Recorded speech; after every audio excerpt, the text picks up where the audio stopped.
What's up, guys? Brett Okamoto from ESPN, and I'm joined today by UFC lightweight Michael Chandler, who, of course, went to Houston, fought at UFC 262. It did not go his way, but Michael, as we were just talking about here before this interview started, you wanted to do interviews. You want to go through this process, talk about the fight.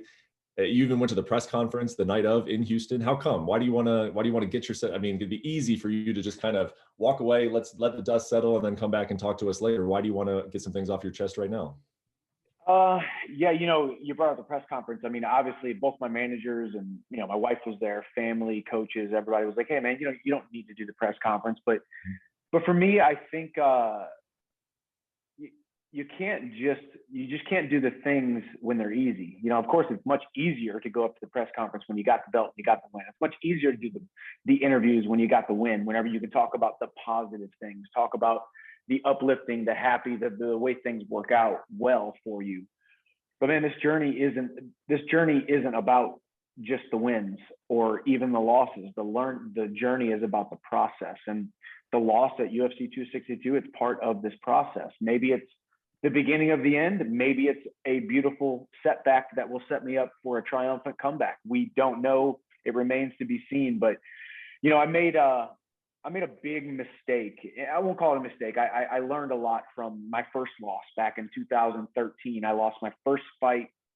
It was a rematch to Eddie Alvarez, and immediately I wanted to hide from the loss. I wanted to hide from the feeling of pain and shame and anguish and falling short. I wanted to hide from it all. The media was calling me. They wanted me to do the World MMA Awards. They wanted me to present an award. I was up for Fight of the Year. Yet I wasn't taking their calls, wasn't taking their emails. I wanted to hide from everything. And what I did by doing that, subsequently losing 2 fights in a row because my mind wasn't where it needed to be, because I found comfort in the self-pity. I found comfort in the hiding from it all and the shame. But man, I don't say this to act like I am, a beacon of mental toughness, or I'm a positive person. I'm a beacon of positivity. But the loss happened.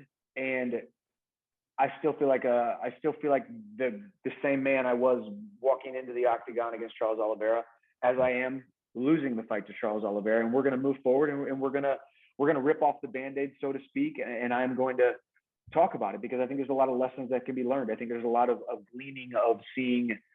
Not that I'm operating in a way that needs to be emulated by other people, but I do think we will all suffer setbacks. We will all suffer losses. We will all get black eyes and bruises and pain and setbacks. And it's how you deal with those things. That's where the true character and the true gall and the true resilience of a man is really revealed to not just himself, but to everybody else. And I've been given a great opportunity, a great platform, and I have a great crowd of witnesses. And I just want to be with you, be with the media, be with everybody on this journey. And, I leave for vacation here later today, and that'll be nice and fun. But for now, we get it out there and we move on.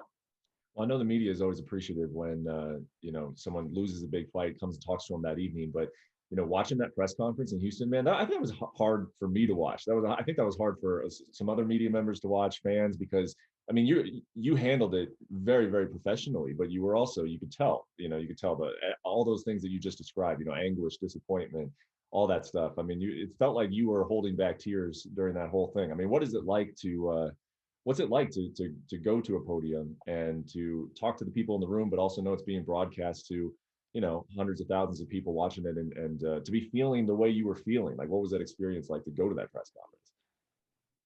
It just is the experience. It's you have to live in the moment.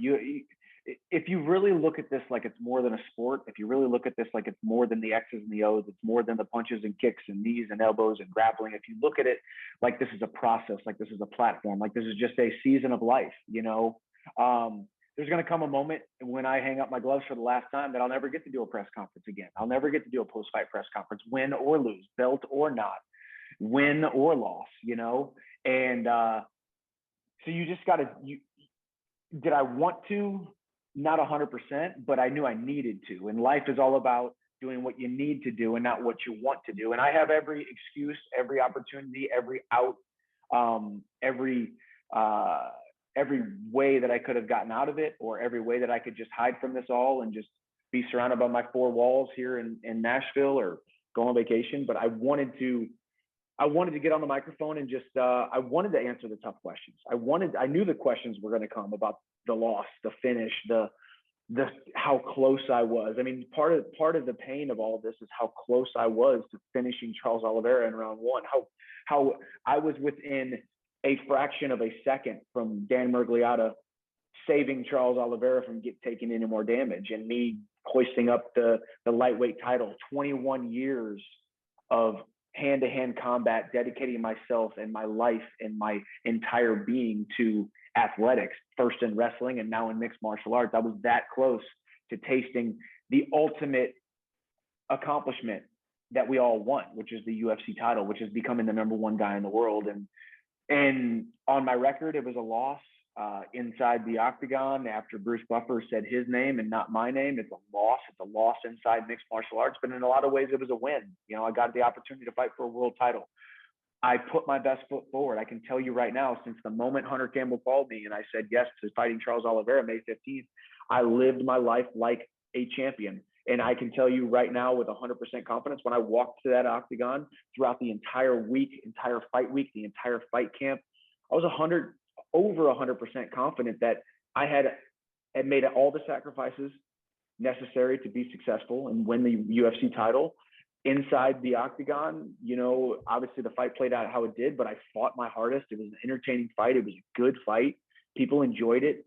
The fans were back. The energy was there. The script was written and the stage was set for a great night, and it just didn't go my way. So in a lot of ways, I was going to a post-fight press conference in which I took a loss, but it was also a win in a lot of regards. And you got to be there in the tough times, man. If you're just going to be there, you can't say things like, hey, win, lose, or draw, you know, may the best man win. You can't say these things and just let them be lip service. If you actually do lose, if you actually do get punched in the mouth, if you actually do suffer a setback, you got to stand up and take accountability for it. And it's my loss and I got to deal with it. You guys get to talk about it and the fans get to dissect it and the replays happen. And I am now on Charles Oliveira's highlight reel that will continue to be played and I get to see it thousands of times. But it's the beautiful sport of mixed martial arts that we get to enjoy day in and day out. And it's a metaphor for life. It's a physical manifestation of the fight and the struggles that every single person on the entire planet, all 8 billion of us on this planet Earth,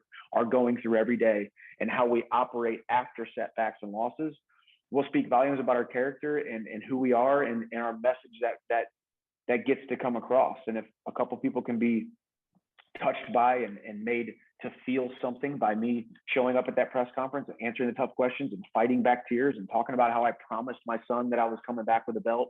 And I envisioned putting that belt around Henry Hoof's waist and bringing it back to Sanford and having it here at my house in Nashville, and all of those dreams being ripped apart and it not happening.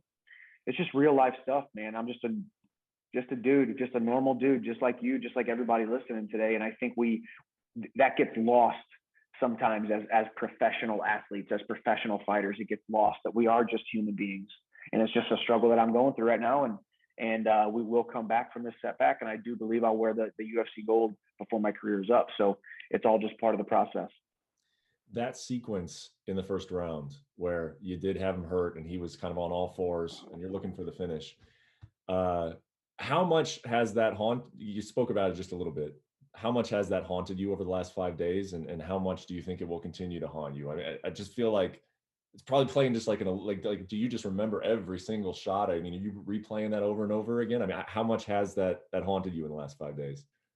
Yeah, I mean, it's hard because you've got to, and I just thank God for the maturity that I've had over not the maturity, but the maturation process that I've had over the last decade and almost a decade and a half inside the sport. And, you know, my flesh wants to say, gosh, dang, man, I remember landing that shot to the top of his head, kind of temple, and he goes down and he is pretty much out. And then he rolls to his back and his eyes are still wide. And I'm on top of him raining down punches, which I finish a lot of guys on the ground. I have no reason to believe that I should have stood him up. I could stay on the ground and finish him on the ground like I've done almost a dozen times in my career. But when you look at it from kind of I guess the objective or subjective view of, man, it's so close. You were this close to tasting victory. But then also part of it is kind of just, you know what, good. It's okay that it happened, because this is the sport that I signed up for, and so many people have said that. And that's what a lot of people have said. I got text messages from people that essentially say, like, man, we thought you had him in the first round. You were this close. You didn't lose that fight. He just won. And things like this that essentially say, hey, maybe I lost the second round, but I won the first round, but I lost the fight. You just got to embrace the beauty of the sport.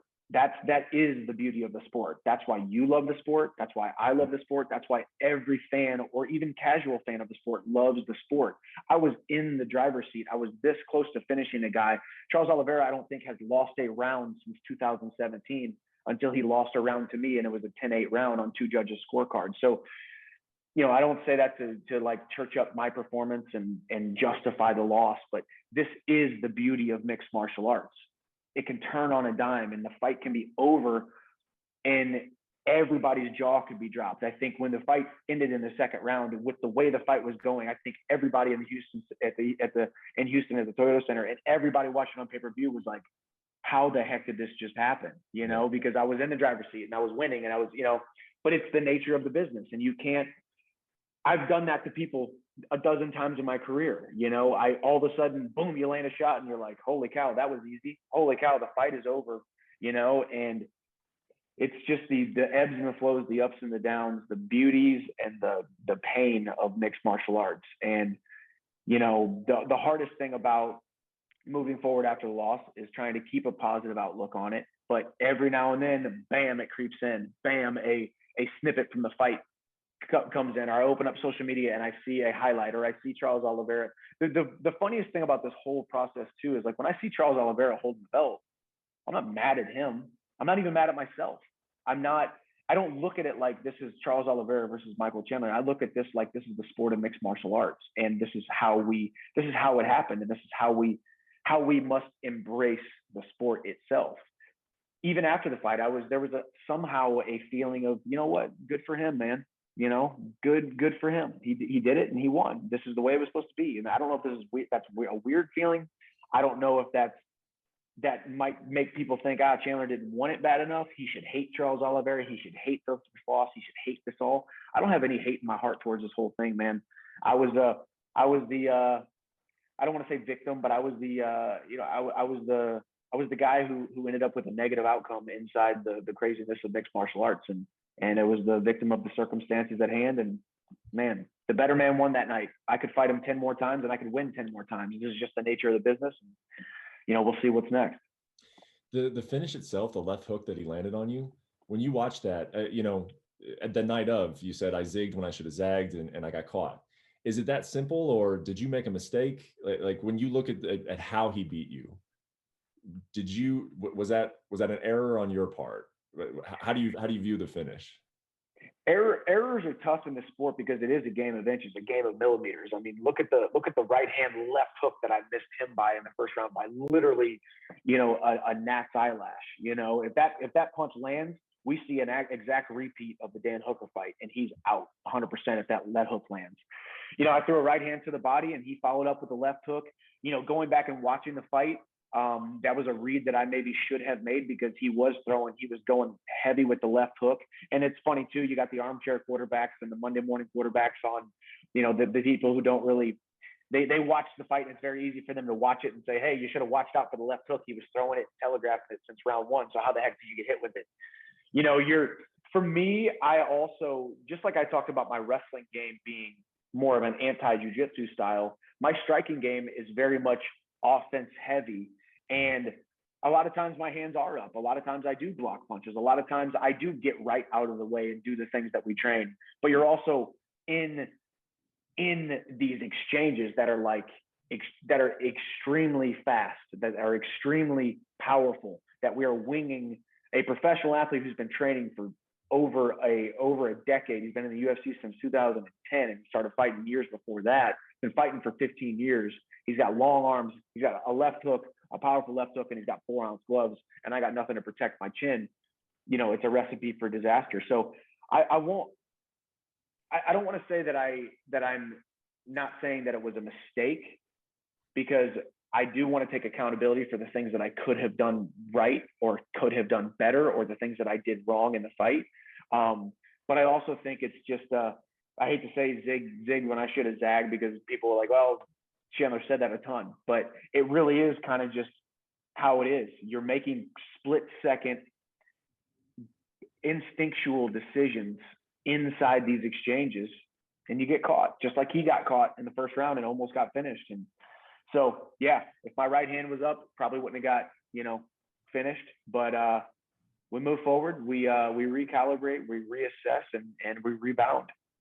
I got to ask you about something real quick in the first round, and it's kind of a moot point because it didn't end up affecting well, I mean, of course, everything impacts the fight and what happens after it, but you did two things in the first round that I feel very comfortable saying, like most coaches would say, those are no-nos. You broke the rules. You gave him your back, and then you slammed him when he was looking for a choke, which, they even said on the broadcast, like DC was like, Chandler, don't give up your back. And Rogan's like, this is terrible. He just slammed himself into a harder body triangle,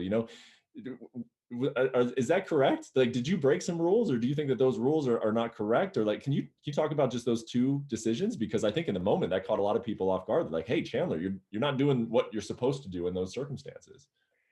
Yeah, I mean, I'm not into what you're supposed to do, and I'm not into the rules of mixed martial arts. Truthfully, I think a lot of people and a lot of careers get ruined because people try to follow the rules of mixed martial arts. And I don't want a 16-year-old kid right now listening to this and saying, well, my coach says this, but Chandler doesn't listen to his coaches, or Chandler goes against the grain, so I'm going to go against the grain. But I have a specific and a dominant set of attributes inside my tool set, inside my skill set, that let me break the rules, that do make things more entertaining.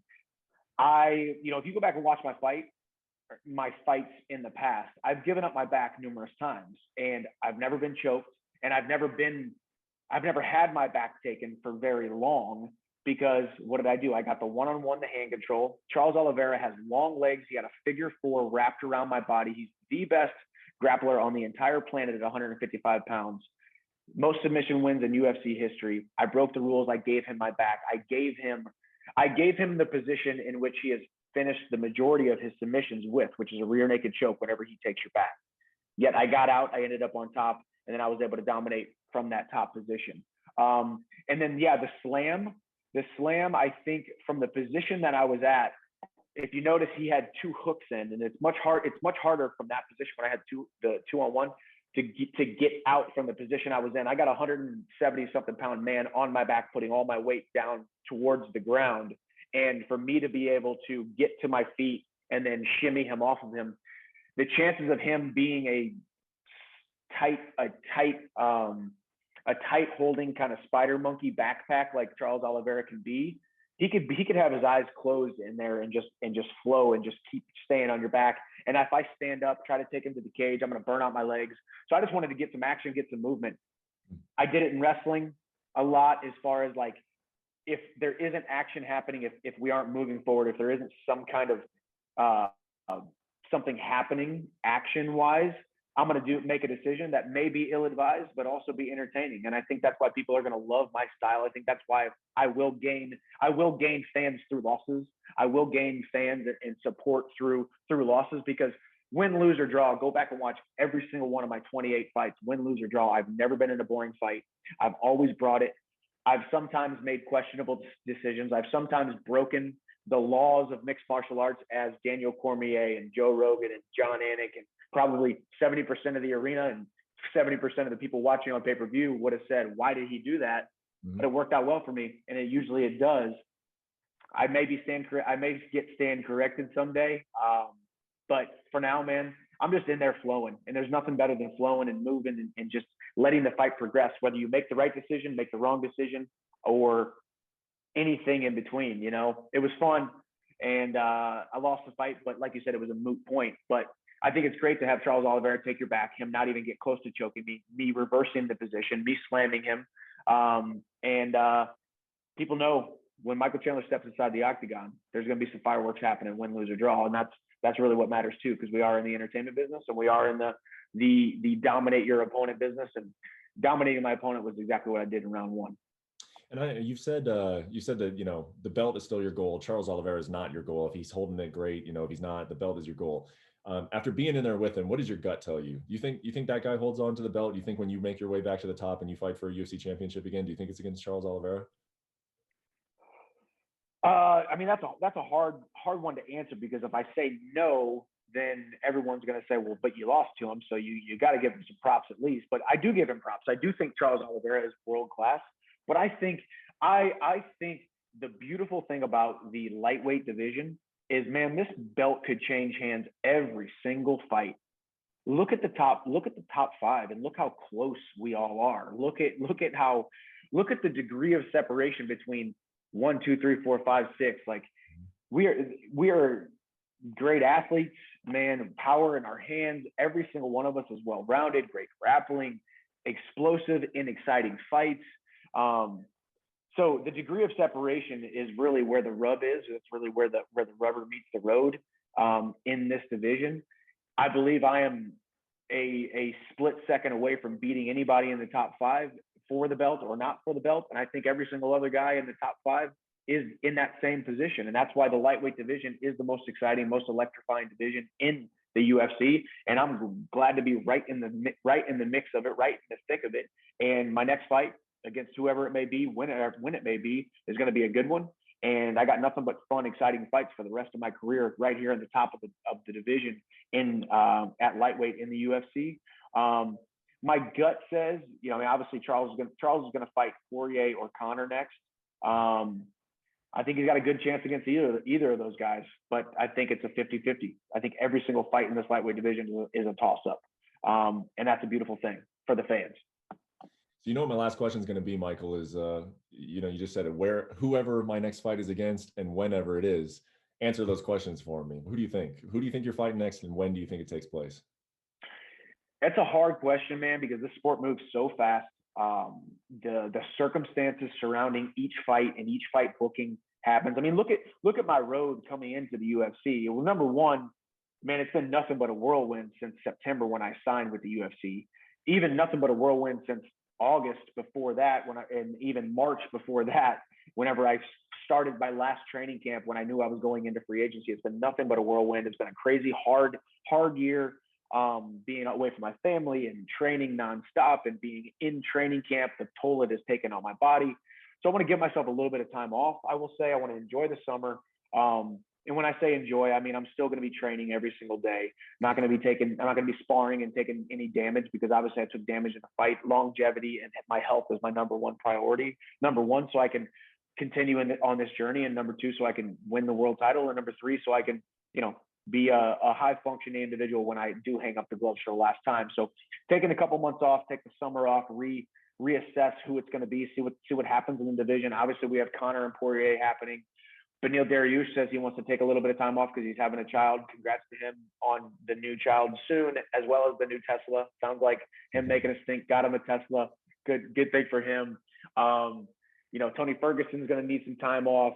Justin Gaethje, I think, is in a tough position. He hasn't fought since last October, and there's really not anybody for him to fight inside the top five because everybody just got booked or is booked.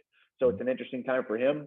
But for me, I'm not coming back before winter time at some point, and it will be someone inside the top five, someone who's going to get me right back on the title. Somebody who, when I step into this inside the octagon with them, that when I win that fight, I become the number one contender and I fight for the title again, because I do believe I was that close to it, and I do believe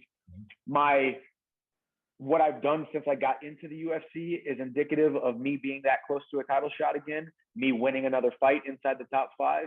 Like I said, all of us, it's musical chairs up in the top of the lightweight division. So one of those guys in the top five, top three, top four, sometime in the winter time, and then we win that fight. And I do believe the fight after that, I'm fighting for the UFC title.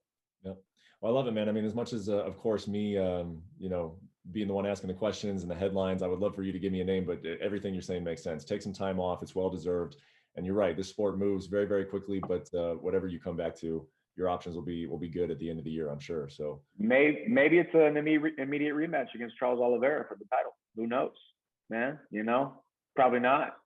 But you got to at least throw it out there, right? I mean, it was an entertaining fight. I beat him first round for sure.